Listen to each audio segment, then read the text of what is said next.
ಅಪ್ಪಯ್ಯ ಅಪ್ಪಯ್ಯ ನಾವು ಬರ್ತೀನಿ ಕಣಪ್ಪಯ್ಯ. ಅಪ್ಪಯ್ಯ ಬರ್ತೀನಿ ನಾನು. ಹೊಟ್ಟೆ ಅಪ್ಪಯ್ಯ ನಾನು ಬರ್ತೀನಿ ಕಣಪ್ಪಯ್ಯ. ಬರ್ತೀನಿ ಕರ್ಕಳೆ ಒಳಿಕೆ ಅಪ್ಪಯ್ಯ ಕುಡ್ಸೆ ಹಾಲ ಅಪ್ಪಯ್ಯ ಬರ್ತೀನಿ ನಾನು. ನೆಗದ್ ಬಿದ್ದು ಹೋಗ. ಈ ಬ್ರಾಹ್ಮಣನಾಗ ಮಾತ್ರ ಹುಟ್ಟಬಾರ್ದು ಮಾತ್ರ ನ್ಯಾಚುರಲ್ ಒಳ್ಳೆ ಸವಾಸಕ್ಕೆ ಈಗ ಸಕದ ಕಾಣಿಸ್ದೆ. ಈ ಕನ್ನಡಕ ಮನುಷ್ಯನಾಗೂ ಹುಟ್ಟಬಾರ್ದು, ಬ್ರಾಹ್ಮಣನಾಗೂ ಹುಟ್ಟಬಾರ್ದು ಕಣ್ರಿ. ನೆಗದ್ ಬಿದ್ದು ಹೋಗ ಈಟ್ಗತ್ರ ಸುರಿಸ್ಕೊಂಡ್ ನಿಂತೇ ಹೋದ್ರಿ ಗೊಂಡೆಯ. ಇನ್ನೊಬ್ಬೊಬ್ರು ಅವರೆಲ್ಲವರು ಏನ್ ಕಥೆನು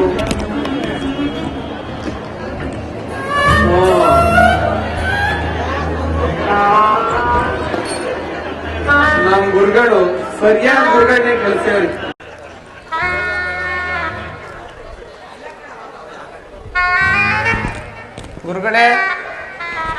ಗುರುಗಳೇ ಮದುವೆನಾ ಹಾಗೆ ಏನ ನೋಡ್ತಿರ್ಬೋದು. ಆಗೈತೆ ನಮ್ ಗುರುಗಳು ಕಳ್ಸಿರಿ. ಫೋನ್ ಮಾಡಂತ ಹೇಳೋದು ಮಕ್ಕಳ ಅವು ಆಗ್ಯಾವೆ. ನಮ್ ಗುರುಗಳು ಕಳ್ಸಿರಿ. ಒಬ್ಳಿಗೆ 2 ಇನ್ನೊಬ್ಳಿಗೆ 2 ಒಟ್ 4 ಆಗ್ಯಾವೆ. ಯಾಗೋದ್ ಬಿದ್ದು ಹೋಗ. ನನ್ ಮಕ್ಳನ್ ಕರ್ಕೊಂಡು ಹೋಯ್ತು ಎಷ್ಟೋ ವಾಸಿ ಆಗೋದು. ಇದನ್ ಕರ್ಕೊಂಡು ಹೋಗೈತಲ್ಲಪ್ಪ. ಇನ್ನೂ ಪ್ರಯತ್ನ ಮಾಡ್ತಾನೆ ಇದ್ದೀನಿ. ಏನೋ ಒಂದೊಂದೇ ಎಷ್ಟು ನಿಂತ್ಕೊತಾವ ಗೊತ್ತಿಲ್ಲ. ನೋಡಕ್ ಮಾತ್ರ 3 ಆನೆಗ ಹತ್ರ ಐತಿ. ಗುರುಗಳೇ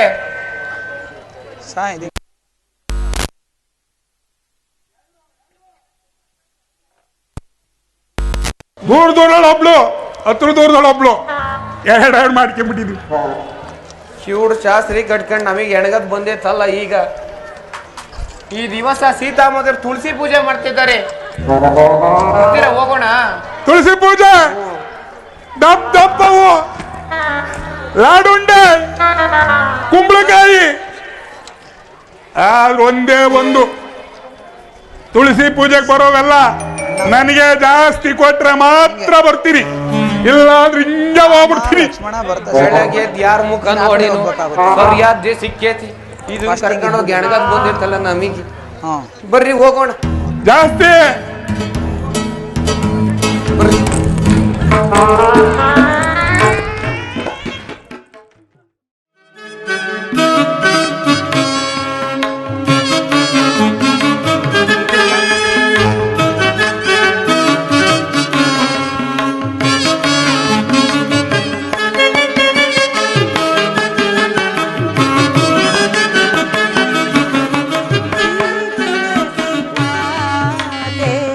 ಶುಭಮಯಿ ಕಾಲೆ ಶ್ರೀ ತುಳಸಿ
ಗುರುಗಳೇ, ನಾನು ನಮ್ಮ ದೇವರಾಜ್ ಒಂದೇ ಬ್ಯಾಚ್. ಈ ದಿನ ನನ್ನ ಸ್ವಾಮಿಗೆ ಪಟ್ಟಾಭಿಷೇಕವನ್ನು ತೋರಿಸಿದೆ. ಈ ಶುಭ ಏಯ್ ಸಮಯದಲ್ಲಿ ಥ್ಯಾಂಕ್ ಯು ಥ್ಯಾಂಕ್ ಯು ನಮ್ಮೆಲ್ಲರನ್ನು ಹರಿಸುತ್ತಾನೆ. ಊಟ ಮಾಡಿ ಸರ್. ಎಂತಹ ಹರುಷದ ಸುದಿನ. ಮಕ್ಕಳಿಗೆ ಊಟ ಎಲ್ಲ ಬಾಕ್ಸ್ ಮಾಡಿದ್ದಾರೆ. ಬ್ರಾಹ್ಮಣೋತ್ತಮರಿಗೆ ದಾನ ಧರ್ಮಗಳನ್ನು ಮಾಡಿ ಅವರ ಕೃಪಾಶೀರ್ವಾದವನ್ನು ಪಡೆದ ಕೃತಾರ್ಥಳಾದ ಎಂತಹ ಹರ್ಷದ ಮಾಮ ಪ್ರಾಣ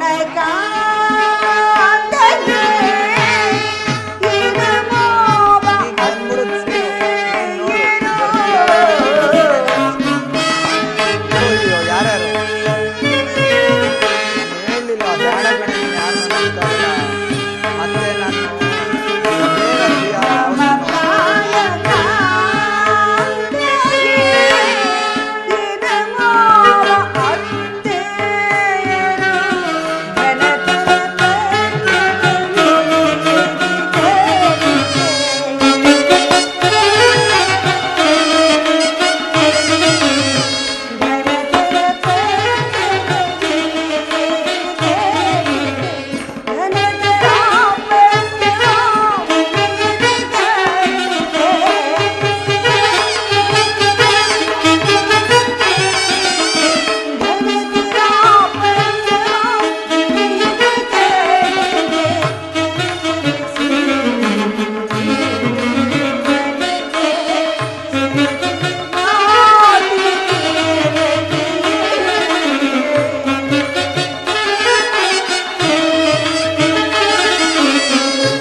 ಶತಮಾನಂ ಭವತಿ ಶತಾಯುಷತ್ ಪುರುಷಾಯುಷ್ಯವೇಂದ್ರಯೇ ಪ್ರತಿಷ್ಠತೆ ದೀರ್ಘಸ್ಮರಣಿ ಭವ ದೀರ್ಘಾಯುಷ್ಯ.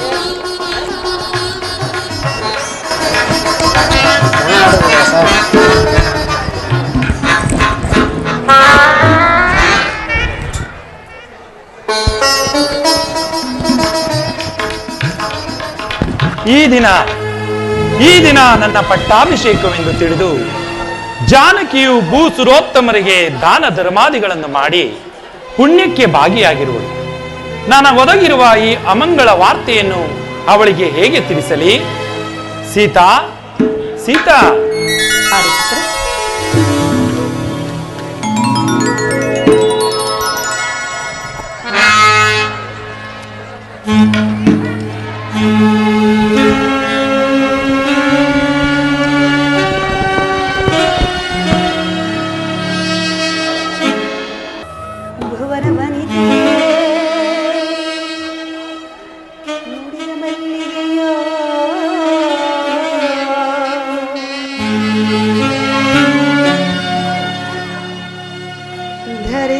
ಧರಿಸಲವತರಿಸಿದ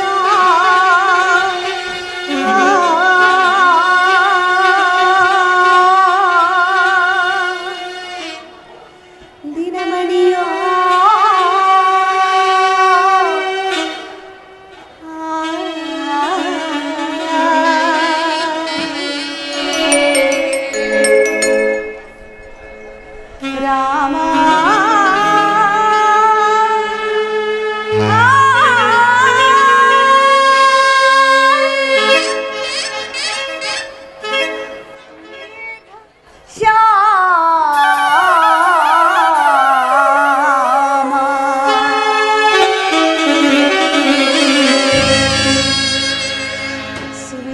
ಸುವಿಚಾರಶೀಲ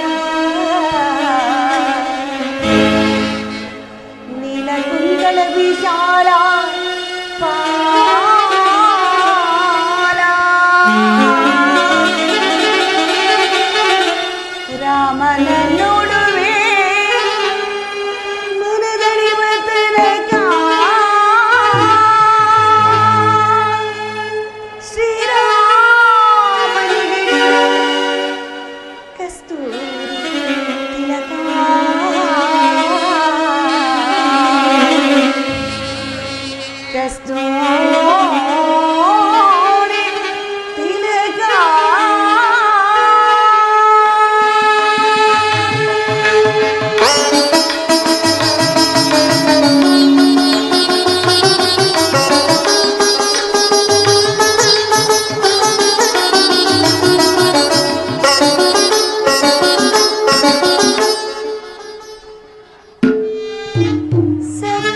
ಜಾನಕಿ. ಸಖಗೇನೋ ಸಂತೋಷವಾಗಿದೆ. ಬಹುಕಾಲದ ಬಯಕೆಯೇರಿದೆ. ಸಖಗೇನೋ ಸಂತೋಷವಾಗಿದೆ.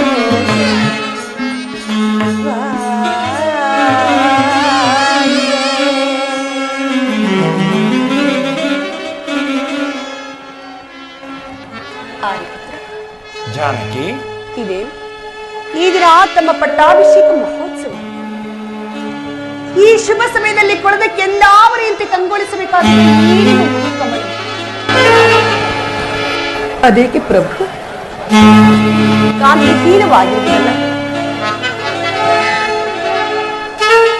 ಯೋಲನೆ ಚಿನ್ನತೆಯ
ಸ್ವಾಮಿ, ವಿಚಾರವೇನು?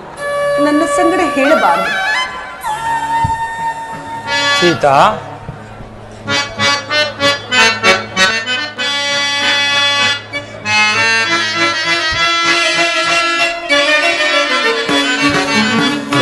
ದಶರಥ ತಾನು ಸುಖ ಭರತನಿಗೆ ರಾಜವನ್ನು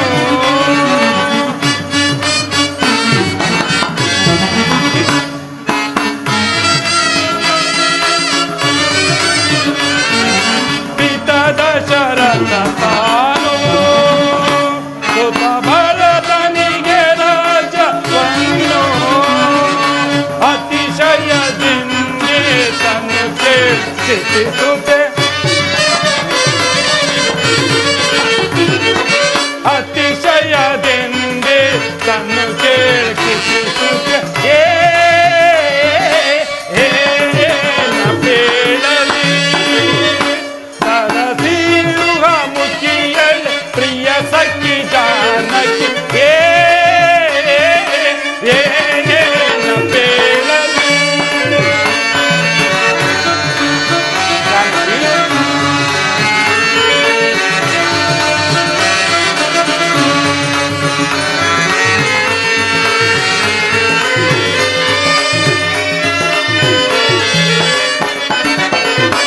ಜನಕನು ಎನ್ನನು ವನಕ್ಕೆ ಹೋಗುವುದೆಂದು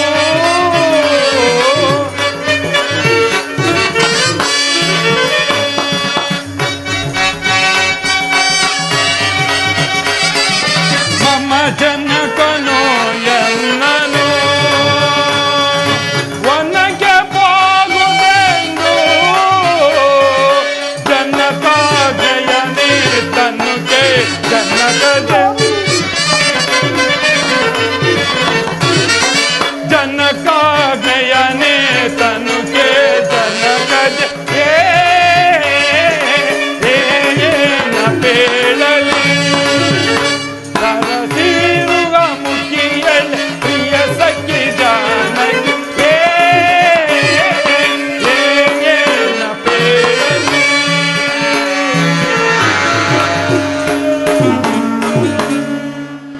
ಸೀತಾ, ಆರ್ಯಪುತ್ರ, ಏನೆಂದು ಹೇಳಲಿ? ಹಿಂದೆ ದೇವಾಸುರ ಯುದ್ಧದಲ್ಲಿ ಕೈಕಾಮಾತೆಯವರು ಜನಕನಿಗೆ ಮಾಡಿದ ಸಹಾಯಕ್ಕೆ ಮೆಚ್ಚಿ 2 ವರಗಳನ್ನು ಕೊಟ್ಟಿದ್ದರಂತೆ. ಅವುಗಳನ್ನು ಈ ಸಂದರ್ಭದಲ್ಲಿ ಕೇಳಿಕೊಂಡಿದ್ದಾರೆ. ಏನೆಂಬುದಾಗಿ ಪ್ರಭು? ಮೊದಲನೇ ವರಕ್ಕೆ ನನಗೆ ನಿಶ್ಚಿತವಾದ ಪಟ್ಟಾಭಿಷೇಕವನ್ನು ತಪ್ಪಿಸಿ ತನ್ನ ಮಗನಾದ ಭರತನಿಗಾಗಬೇಕೆಂದರು.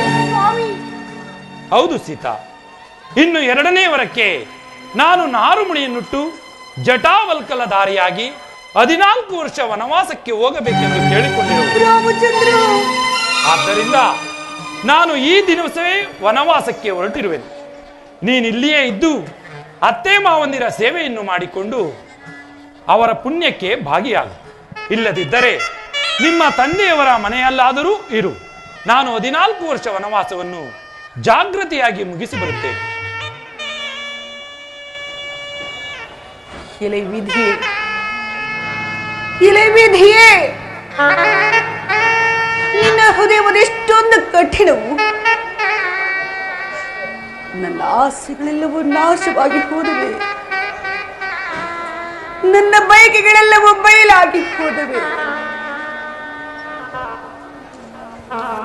ಆರ್ಯಪುತ್ರ, ಮರದ ನೆರಳು ಮರವನ್ನೇ ಆಶ್ರಯಿಸುವಂತೆ ನಾನು ನಿಮ್ಮ ಚರಣದ ಆಸೆ, ನಿಮ್ಮ ಕಷ್ಟ ಸುಖಗಳಲ್ಲಿ ಭಾಗಿಯಾದ ಅಲ್ಲದೆ ನಿಮ್ಮ ನಗಲಿ ಅರಗಳಿಗೆ ಒಬ್ಬರು ಕುಳಿಯುವ ಶಕ್ತಿ ನನ್ನಲ್ಲಿಲ್ಲ ಸ್ವಾಮಿ, ನನ್ನಲ್ಲಿಲ್ಲ.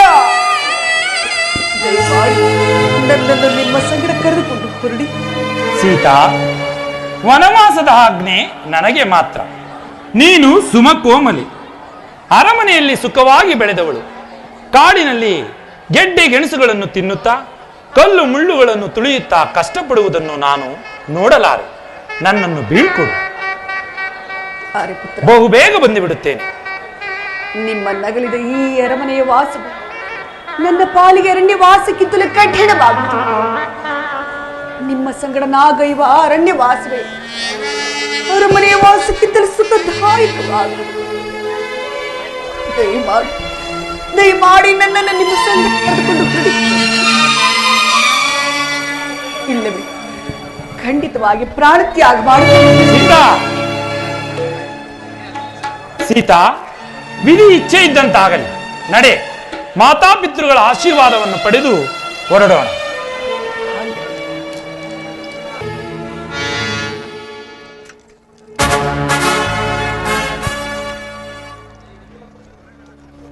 ಅಗ್ರಜ, ನಮಸ್ಕರಿಸುವೆನು.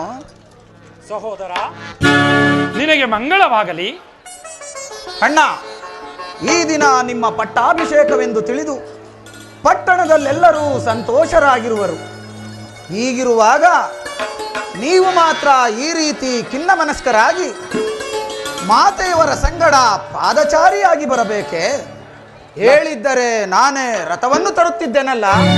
ಸಹೋದರ, ನಿನ್ನ ಮಾತುಗಳನ್ನು ಕೇಳಿ ಸಂತೋಷವಾಗಿದ್ದರೂ ಸಹ ಇಂದಿನಿಂದ ನಾನು ಪಾದಚಾರಿಯಾಗಿಯೇ ಸಂಚರಿಸಬೇಕೆಂದು ನಿರ್ಧರಿಸಿದ್ದೇನೆ. ಅಂದರೆ ನಿನ್ನ ಮಾತಿನ ಅರ್ಥ? ಲಕ್ಷ್ಮಣ, ಹಿಂದೆ ದೇವಾಸುರರ ಯುದ್ಧದಲ್ಲಿ ಕೈಕಾಮಾತೆಯವರು ಜನಕನಿಗೆ ಮಾಡಿದ ಸಹಾಯಕ್ಕೆ ಮೆಚ್ಚಿ ಜನಕನು 2 ವರಗಳನ್ನು ಕೊಟ್ಟಿದ್ದರಂತೆ. ಅದನ್ನು ನಾನು ಸಹ ಬಲ್ಲೆನಲ್ಲ ಅಣ್ಣ.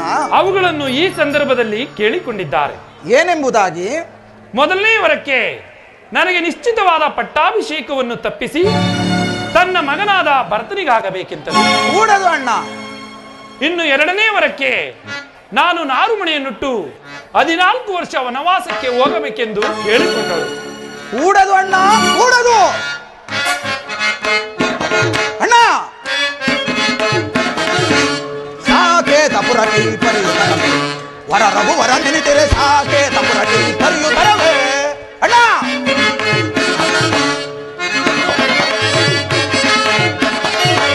ಸಾಕೇತ ಪುರಟಿ ಪರಿಯುತ್ತರವೇ ವರ ರಘುವರ ನೆನೆತಿರೆ. ಸಾಕೇತ ಪುರಟಿ ಪರಿಯುತ್ತರವೇ ಅಣ್ಣ.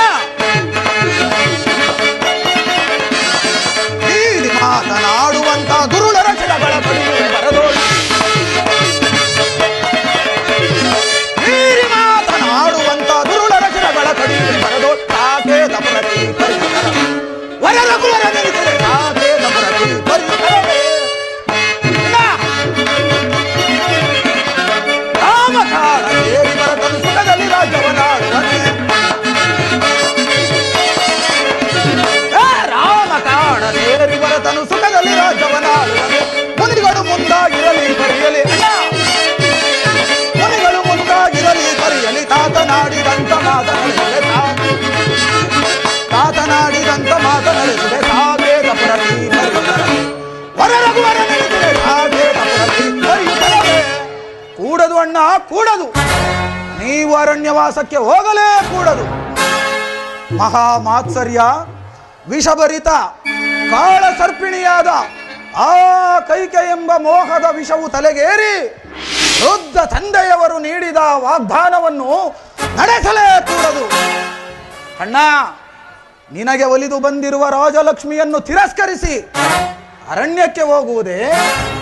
ಕೀರ್ತಿ ಪರಾಕ್ರಮಗಳಿಂದ ಪ್ರಜಾರಂಜಿತನಾಗಿರುವ ನಿನ್ನನ್ನು ಅರಣ್ಯವಾಸಕ್ಕೆ ವಿಧಿಸಿರುವ ತಂದೆಯಾದರೂ ಶಿಕ್ಷಾರ್ಹನಲ್ಲವೇ? ಹೀಗಿರುವಾಗ ಕಿರಿಯ ಹೆಂಡತಿಯ ಮಾತಿಗೆ ಮನಸೋತು ಜ್ಯೇಷ್ಠನಾದ ನಿನಗೆ ಅರಣ್ಯವಾಸವನ್ನು ವಿಧಿಸಿ ಕಿರಿಯ ಪುತ್ರನಿಗೆ ಪಟ್ಟಾಭಿಷೇಕವನ್ನ ಮಾಡುವಂತಹದು ಧರ್ಮವೇ? ಧರ್ಮ ಮಾರ್ಗವನ್ನು ತಪ್ಪಿ ನಡೆಯುವಾತರು ಶಿಕ್ಷಾರ್ಹರೇ ಸರಿ. ಹೀಗಿರುವಲ್ಲಿ ಜ್ಯೇಷ್ಠರಾದ ನಿರಪರಾಧಿಯಾದ ನಿಮ್ಮನ್ನು ಅರಣ್ಯವಾಸವನ್ನು ವಿಧಿಸಿರುವ ತಂದೆಯಾದರೂ ಶಿಕ್ಷಾರ್ಹನಲ್ಲವೇ? ಆಜ್ಞಾ ಭಂಗಂ ನರೇಂದ್ರಾಣಾಂ ದಂಡಂ ಎಂಬ ಹಾರ್ಯೋಕ್ತಿಯಂತೆ ಅಣ್ಣ, ನನಗೀಗಲೇ ಆಜ್ಞೆಯನ್ನು ಕೊಡು.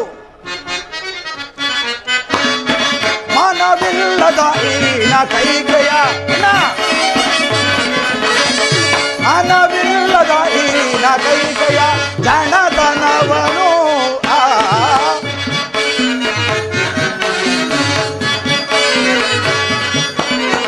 ಎನ್ನ ಪೇಡೆ ಅಣ್ಣ ನೀನ ಮಾತನು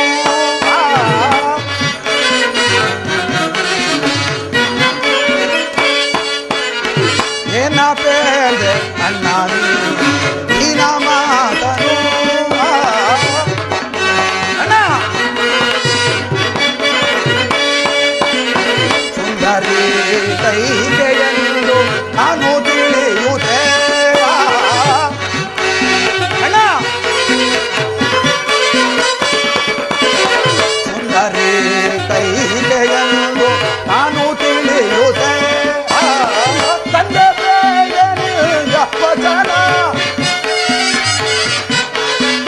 ತಂದೆ ಪ್ರೇಯನಿಯ ವಚನ ತಂದೆ ಪ್ರೇಯನಿಯ ವಚನ ತಂದೆ ಪ್ರೇಯನಿಯ ವಚನ ಅಂದ ಮಾಡುವೆ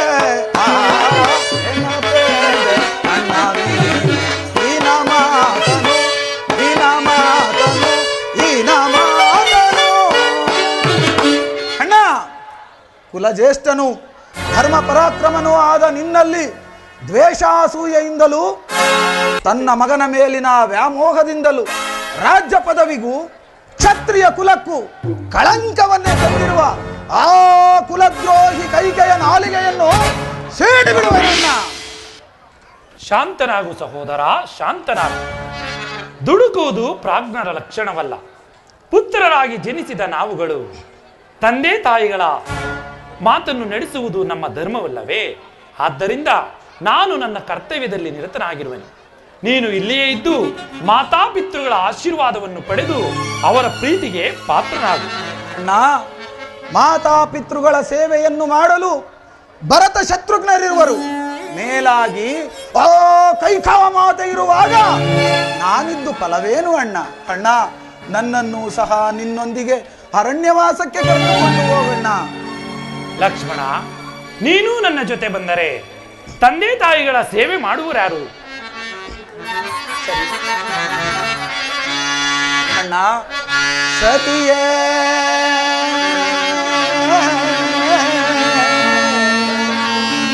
ಅಣ್ಣ, ಸರಿಯೇ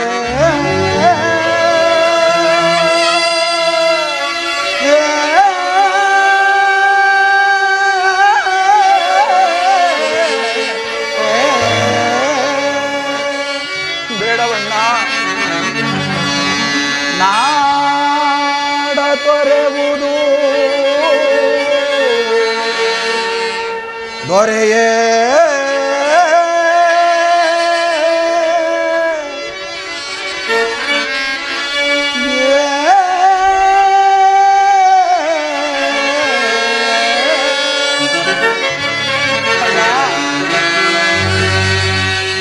ಹಗಲಿರುಳು ಪರಿತಪಿವ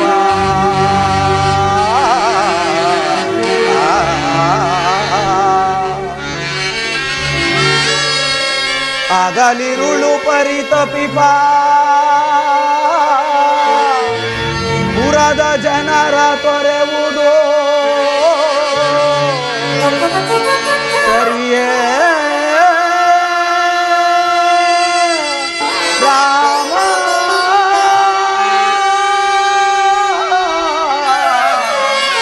ರಾಮ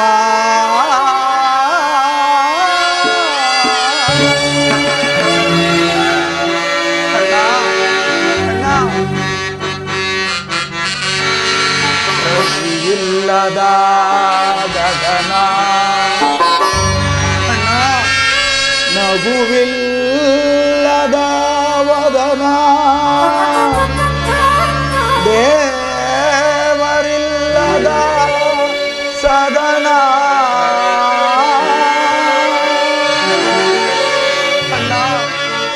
ಇಂತಾಯ್ತೆ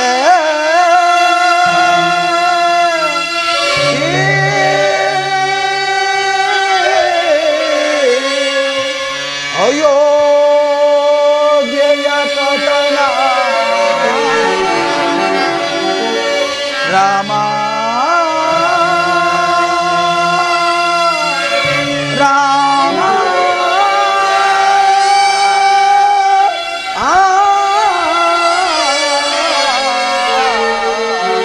ರಾಮ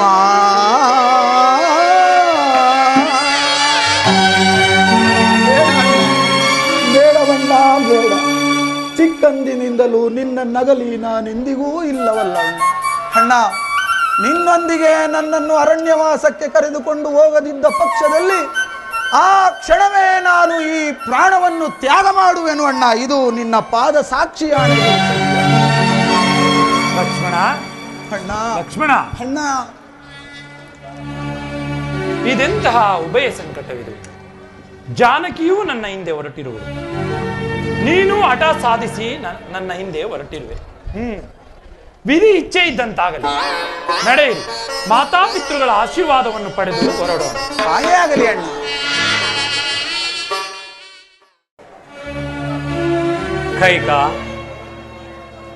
ಕೈಕ ಹಿಡಿದ ಹಠವನ್ನು ಸಾಧಿಸಿ ಪ್ರಚಂಡ ಮಾರಿಯಾಗಬೇಡ. ನಿನ್ನ ಕೋರಿಕೆಯಂತೆಯೇ ಭರತನಿಗೆ ಪಟ್ಟಾಭಿಷೇಕ ಮಾಡುತ್ತೇನೆ.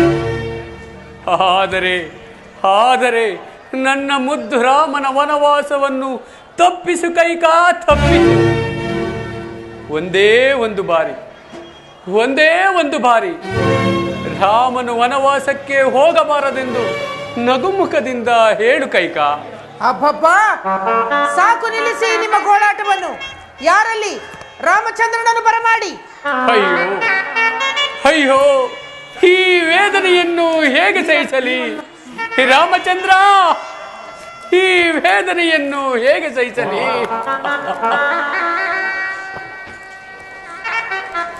ರಾಮಚಂದ್ರ. ತಂದೆ, ಇದೇನಿದು? ಈ ಅಲ್ಪವಾದ ವಿಚಾರಕ್ಕೆ ಇಷ್ಟೊಂದು ವ್ಯತ್ಯೆ ಪಡಬೇಕೆ? ರಾಮ, ನಿನಗೆ ವನವಾಸದ ಅನುಜ್ಞೆಯೇ? ನಿನ್ನಂದು ಹಗಲಿ ಒಂದು ಕ್ಷಣವೂ ಜೀವಿಸಲಾರೆ. ಇನ್ನು ಮುಂದೆ ರಾಮ ರಾಮ ಎಂದು ಯಾರನ್ನು ಕರೆಯಲಿ? ಕೈಕಾ, ಇನ್ನೂ ಕಾಲವು ಮಿಂಚಿಲ್ಲ. ನೋಡು ಕೈಕಾ, ನೋಡು ಇಲ್ಲಿ ನನ್ನ ಮುದ್ದು ರಾಮನ ಮುಖವನ್ನು ನೋಡು ಕೈಕಾ. ಈ ಮುಖವನ್ನು ನೋಡಿಯಾದರೂ ರಾಮನನ್ನು ವನವಾಸಕ್ಕೆ ಹೋಗೆಂದು ಹೇಳಲು ನಿನಗೆ ಬಾಯಿಯಾದರೂ ಹೇಗೆ ಬಂದಿತು? ಕೈಕಾ, ಸಕಲ ಸಾಮಾಂತ ರಾಜರಿಂದ ಕಪ್ಪ ಕಾಣಿಕೆಗಳನ್ನು ಪಡೆದು ನಮಸ್ಕಾರಗಳನ್ನು ಸ್ವೀಕಾರ ಮಾಡುತ್ತಿರುವ ನಾನು ನನ್ನ ರಾಮನ ವನವಾಸವನ್ನು ತಪ್ಪಿಸಲು ಚಕ್ರವರ್ತಿ ಎಂಬ ಅಹಂಕಾರವನ್ನು ಬಿಟ್ಟು ಲಜ್ಜೆ ಇಲ್ಲದೆ ಹೆಜ್ಜೆ ಹಿಡುವ ನಿನ್ನ ಪಾದಗಳಿಗೆ ನಮಸ್ಕರಿಸುವೆನು. ನನ್ನ ರಾಮನ ವನವಾಸವನ್ನು ತಪ್ಪಿಸು ಕೈಕಾ, ತಪ್ಪಿಸು. ಜನಕ, ಇದೇ ರಾಮಚಂದ್ರ, ಈ ಅಲ್ಪವಾದ ವಿಚಾರಕ್ಕೆ ಇಷ್ಟೊಂದು ವ್ಯತ್ಯೆ ಪಡಬೇಕೆ? ರಾಮಚಂದ್ರ. ಜನಕ, ನೀವು ಈ ರೀತಿಯಾಗಿ ವ್ಯತ್ಯೆಪಟ್ಟರೆ ಸ್ವರ್ಗದಲ್ಲಿರುವ ಪಿತೃಗಳನ್ನು ನಾವಾಗಿಯೇ ನರಕಕ್ಕೆ ತಳ್ಳುವುದಂತಾಗುವುದಿಲ್ಲವೇ? ಈ ವ್ಯಸನವನ್ನು ಬಿಡಿ, ನಮ್ಮನ್ನು ಕಳುಹಿಸಿಕೊಡಿ. 14 ವರ್ಷ ವನವಾಸವನ್ನು 14 ದಿನಗಳಂತೆ ಕಳೆದು ಬರುತ್ತೇವೆ. ರಾಮಚಂದ್ರ. ಪೂಜ್ಯರಾದ ಮಾವನವರು, ನನ್ನ ಸ್ವಾಮಿಯ ಸಂಗಡ ಅರಣ್ಯವಾಸಕ್ಕೆ ಹೊರಡಲು ನನಗೊಬ್ಬನೇನು ದಯಪಾಲಿಸಿ. ದೀರ್ಘ ಸುಮಂಗಲಿಯಾಗಿ ಬಾಳಮ್ಮ. ನೀನೂ ವನವಾಸಕ್ಕೆ ಹೊರಟಿರುವೆಯೇನಮ್ಮ? ಹೋಗಲಿ ಬಿಡಿ. ಅಯ್ಯೋ, ಒಂದೇ ಗೃಹದಲ್ಲಿ ಎಷ್ಟೊಂದು ವ್ಯತ್ಯಾಸ. ಒಬ್ಬಳು ಸಕಲ ಸಿರಿಯನ್ನು ತೊರೆದು ಪತಿಯ ಸಂಗಡ ಅರಣ್ಯಕ್ಕೆ ಹೊರಟಿರುವಳು, ಸಹಧರ್ಮಿಣಿ. ಮತ್ತೊಬ್ಬಳು ಪತಿಯ ಪ್ರಾಣಾಹುತಿಗೆ ಸಿದ್ಧಳಾಗಿರುವಳು, ಗ್ರಹಚಾರಿಣಿ. ಒಂದು ದೇವತಾ ಹೃದಯ, ಮತ್ತೊಂದು ದಾನವ ಹೃದಯ. ಒಂದು ಪುಣ್ಯದ ನಿಧಿ, ಮತ್ತೊಂದು ಪಾಪದ ಜಲದಿ. ತಂದೆಯೇ, ಅಗ್ರಜನ ಸಂಗಡ ವನವಾಸಕ್ಕೆ ಹೊರಟಿರುವ ನನ್ನನ್ನೂ ಸಹ ಆಶೀರ್ವದಿಸಿ ಕಳಿಸಿಕೊಡಿ. ಅಯ್ಯೋ ಲಕ್ಷ್ಮಣ, ನೀನೂ ಹೊರಟಿರುವೆಯೇನಪ್ಪ? ಅವನು ಹೋಗಲಿ ಬಿಡಿ. ಅಯ್ಯೋ, ಒಬ್ಬೊಬ್ಬರಾಗಿ ನನ್ನನ್ನು ತೊರೆದು ಹೋಗುತ್ತಿರುವಿರಾ? ಲಕ್ಷ್ಮಣ, ನನ್ನದೊಂದು ಮಾತು. ಶ್ರೀರಾಮನನ್ನು ತಂದೆ ಎಂದು, ಸೀತಾದೇವಿಯನ್ನು ತಾಯಿ ಎಂದು ಭಾವಿಸಿ ಅಗ್ರಜಾನಂದವನ್ನು ಪಡೆ. ಹಾಗೆ ಆಗಲಿ ತಂದೆ. ಸುಮಂತ್ರ,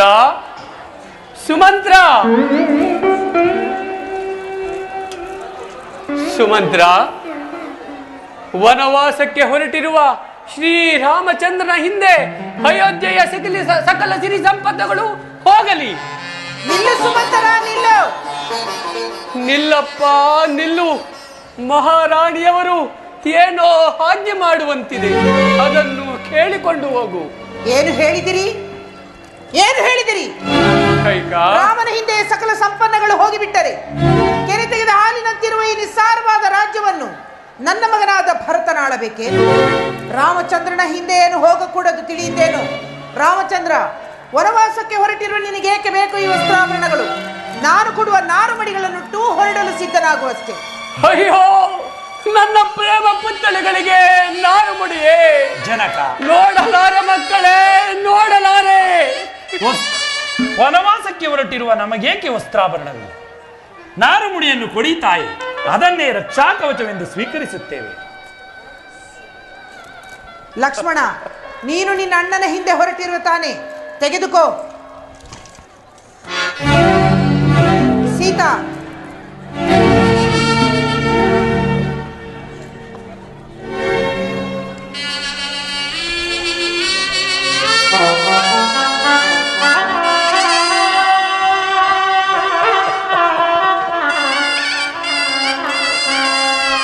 ಕೈಕ, ಕೈಕ, ಹಿಡಿದ ಹಠವನ್ನು ಸಾಧಿಸಿ ಪ್ರಚಂಡ ಮಾರಿಯಾಗಬೇಡ. ಯಾವ ಸ್ವಾರ್ಥಕ್ಕಾಗಿ ನೀನು ಹಠ ಸಾಧಿಸುತ್ತಿರುವೆ? ಯಾರ ದುರ್ಬೋಧನೆಗೆ ಕಿವಿಗೊಟ್ಟೆ? ಕೈಕ, ಹಡದ ತಾಯಿಗಿಂತಲೂ ಹೆಡಬಿಡದೆ ಸಾಕಿ ಸಲಹಿದ ನೀನು ಇಂದು ಅವನನ್ನು ನಿಷ್ಕರಣಿಯಿಂದ ಹಡವಿಗಟ್ಟುತ್ತಿರುವೆಯಾ? ಇಷ್ಟು ಕೇಳಿಕೊಂಡರೂ ನಿನ್ನ ಮನಸ್ಸಿನಲ್ಲಿ ಕನಿಕರವಿಲ್ಲವೇ? ಮಗನೆಂಬ ವಾತ್ಸಲ್ಯವೂ ನಿನ್ನ ಮನಸ್ಸಿನಿಂದ ದೂರ ಆಯಿತೆ. ನಾರಿಯಾದವಳಿಗೆ ಇಷ್ಟೊಂದು ಹಠಮಾರಿತನ ಹೊಳಿತಲ್ಲ ಕೈಕ, ಹೊಳಿತಲ್ಲ. ಈ ಕೃತ್ಯವನ್ನು ನೋಡಿದರೆ ನಾಡೇಕೆ ಲೋಕವೇ ನಗುವುದು.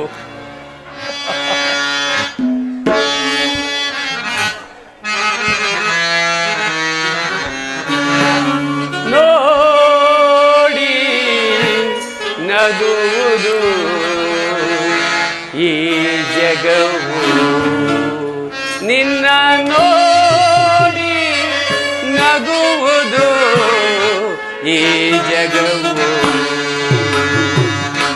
ಬೇಡಿ ಪಡೆದ ಸುಕುಮಾರ ರಾಮನ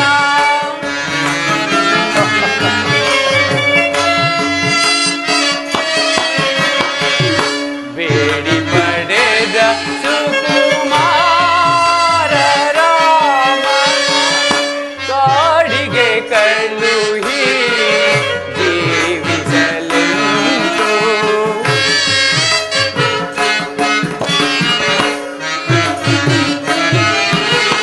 ಕಾಡಿಗೆ ಕಳುಹಿ ಜೀವಿಸಲೆಂದು. ನೋಡಿ ನಗುವುದು ಈ ಜಗವು, ನಿನ್ನ ನೋಡಿ ನಗುವುದು ಈ ಜಗವು.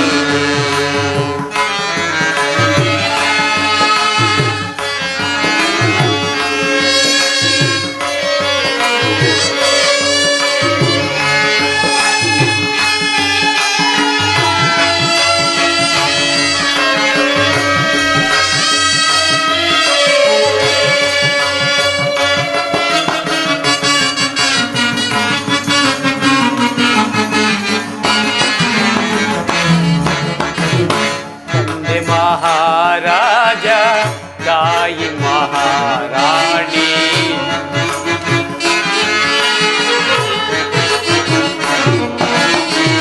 ತಂದೆ ಮಹಾರಾಜ, ತಾಯಿ ಮಹಾರಾಣಿ, ಆದರೇನು ಪರದೇಶಿ ನೀನು ರಾಮ. ರಾಮ ರಾಮ ರಾಮ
ಕುಡಿಸಿದಂತೆ ನೋಡಿ ನಗುವುದು ಈ ಜಗವು ನಿನ್ನ ನೋಡಿ. ಕೈಕಾ ನಿನ್ನದಲ್ಲ, ಕೈಕಾ ನಿನ್ನದಲ್ಲ, ಮತ್ತಾರನ್ನ? ಈ ಪಾಪಿ ದಶರಥನನ್ನು ನನ್ನ ನೋಡಿ ನಗುವುದು ಈ ಜಗವು, ಈ ಜಗವು, ಈ ಜಗವು.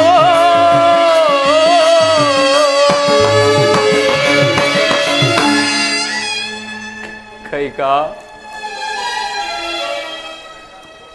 ಈಗಲೂ ಕಾಲ ಮಿಂಚಿಲ್ಲ. ನಿನ್ನ ಕೋರಿಕೆಯಂತೆಯೇ ನಿನ್ನ ಮಗ ಭರತನಿಗೆ ಪಟ್ಟಾಭಿಷೇಕ ಮಾಡುತ್ತೇನೆ. ಆದರೆ ನನ್ನ ಮುದ್ದು ರಾಮನ ವನವಾಸವನ್ನು ತಪ್ಪಿಸು ಕೈಕಾ, ತಪ್ಪಿಸು.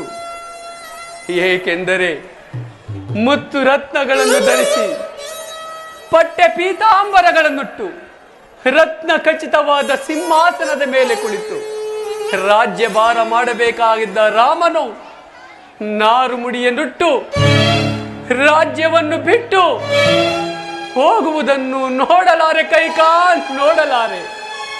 ಒಂದು ವೇಳೆ ಆ ದೃಶ್ಯವನ್ನು ನೋಡಿದ್ದೆ ಆದರೆ ಒಂದು ಕ್ಷಣವೂ ಈ ಧರೆಯಲ್ಲಿ ಉಳಿಯುವುದಿಲ್ಲ ಕೈಕಾ, ಉಳಿಯುವುದಿಲ್ಲ. ಅಪ್ಪಪ್ಪ ಪ್ರಾಣೇಶ್ವರ, ಈ ನಿಮ್ಮ ಧೂರ್ತ ವಿನಿಯೋಕ್ತಿಗಳಿಗೆ ಮರುಳಾಗಲು ನಾನೇನು ಬೆಪ್ಪಳಲ್ಲ. ತಾವೇ ಅಲ್ಲವೇ ಸೂರ್ಯವಂಶದ ಸತ್ಯ ಧ್ವಜವನ್ನು ಎತ್ತಿ ಮೆರೆಯಿಸಿದ ಮಹಾನುಭಾವರು. ಶಿಬಿ ಚಕ್ರವರ್ತಿಯು ತಿರಿಯ ಜಂತುವಾದ ಒಂದು ಪಾರಿವಾಳವನ್ನು ರಕ್ಷಿಸಲು ತನ್ನ ಶರೀರದ ಮಾಂಸವನ್ನೇ ಕತ್ತರಿಸಿಕೊಡಲಿಲ್ಲವೇ?